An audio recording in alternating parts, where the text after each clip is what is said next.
So guys, gagawa tayo ng masarap ngayon na pulutan din. Ito yung pang ano natin, pang laban. Ito yung bangus natin. So, ngayon natin to.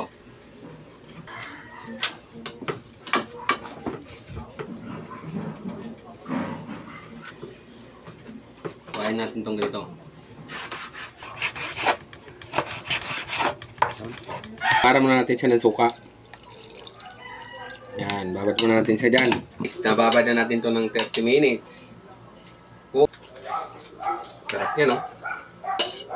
Didinan muna natin saglit yan. So guys, na-drain na natin to. Lagay na natin siya dito. Yan, yan natin lagay. Lagyan natin siya ng kalamansi. Yung kalamansi natin, oh. Lagay. Ito. Sili. Pipino.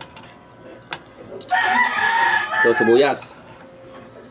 Ito yung luyan natin, oh. Dami, oh.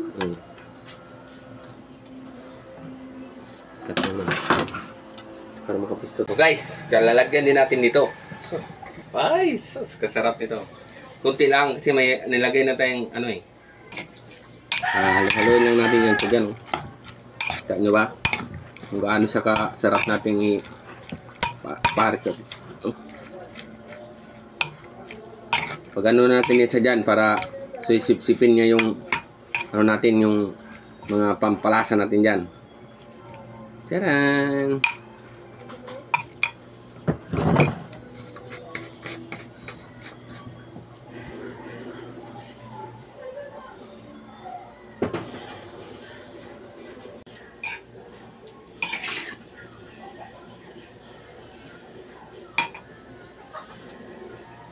So guys, ayos na.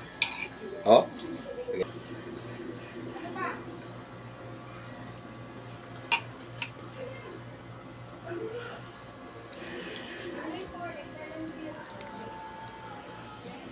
Yan, sarap po.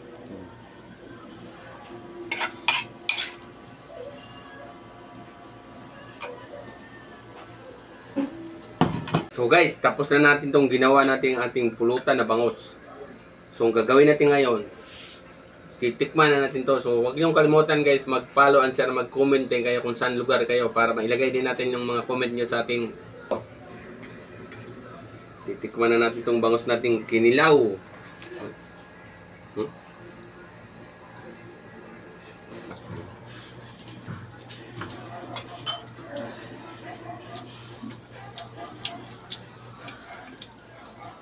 Sobrang sarap yung ginawa natin. So, huwag niyong kalimutan share sa ating video at saka mag-comment niyo kayo para mailagay natin sa susunod kong mga video yung mga pangalan niyo dyan.